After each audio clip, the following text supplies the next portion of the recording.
Le temps vient, et il est déjà venu que les vrais adorateurs adoreront le Père en esprit et en vérité, car le Père demande de tels adorateurs. Oui, le Père réclame de tels adorateurs et tout ce qu'il demande. Il l'obtient parce que c'est lui-même qui l'opère. C'est pour que nous soyons de tels adorateurs qu'il a envoyé son Fils chercher et sauver ce qui était perdu. Luc 19:10. C'est pour que nous ayons entré auprès de lui par le voile déchiré de la chair, et que nous l'adorions en esprit. En outre, Dieu nous a envoyé l'esprit de son Fils, l'esprit de Christ, pour réaliser en nous ce que Christ a été, pour nous communiquer la même vie dont Christ a vécu ici-bas. Dieu soit loué. Le temps est venu, et nous vivons dans ce temps-là, où les vrais adorateurs adorent le Père en esprit et en vérité.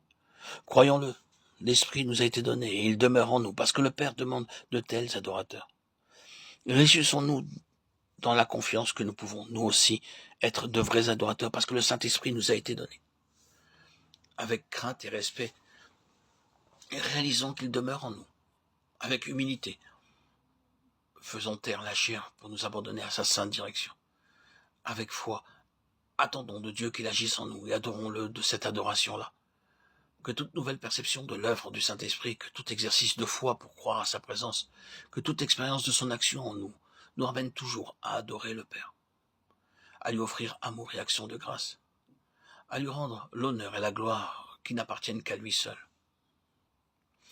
Ô Dieu, tu es esprit, et ceux qui t'adorent doivent t'adorer en esprit et en vérité. Gloire à ton nom. Tu as envoyé ton propre Fils pour nous racheter et nous préparer à l'adoration en esprit. Et tu as envoyé ton esprit pour demeurer en nous et nous faire adorer ainsi. Et maintenant, nous avons accès auprès du Père par le Fils, en esprit. Dieu très saint, nous reconnaissons avec confusion que notre adoration a très souvent subi l'influence de la volonté de la chair et que par là nous ne t'avons pas rendu l'honneur qui t'est dû, que nous avons attristé ton esprit au préjudice aussi de notre âme. Ô Dieu, pardonne-nous, délivre-nous de ce péché.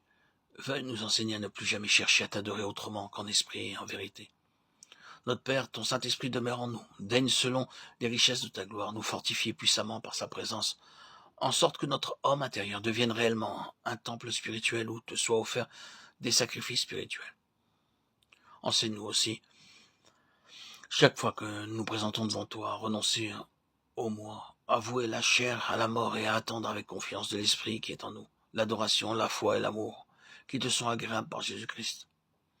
Oh, daigne aussi réveiller ton Église dans le monde entier, l'amener à s'enquérir de ce qu'est l'adoration en esprit et en vérité, et à t'adorer chaque jour de cette adoration-là. Nous te le demandons au nom précieux et puissant de Jésus-Christ. Que nulle chair ne se glorifie devant toi. 1 Corinthiens 29. Que toute chair fasse silence devant l'Éternel. Zacharie 2:13.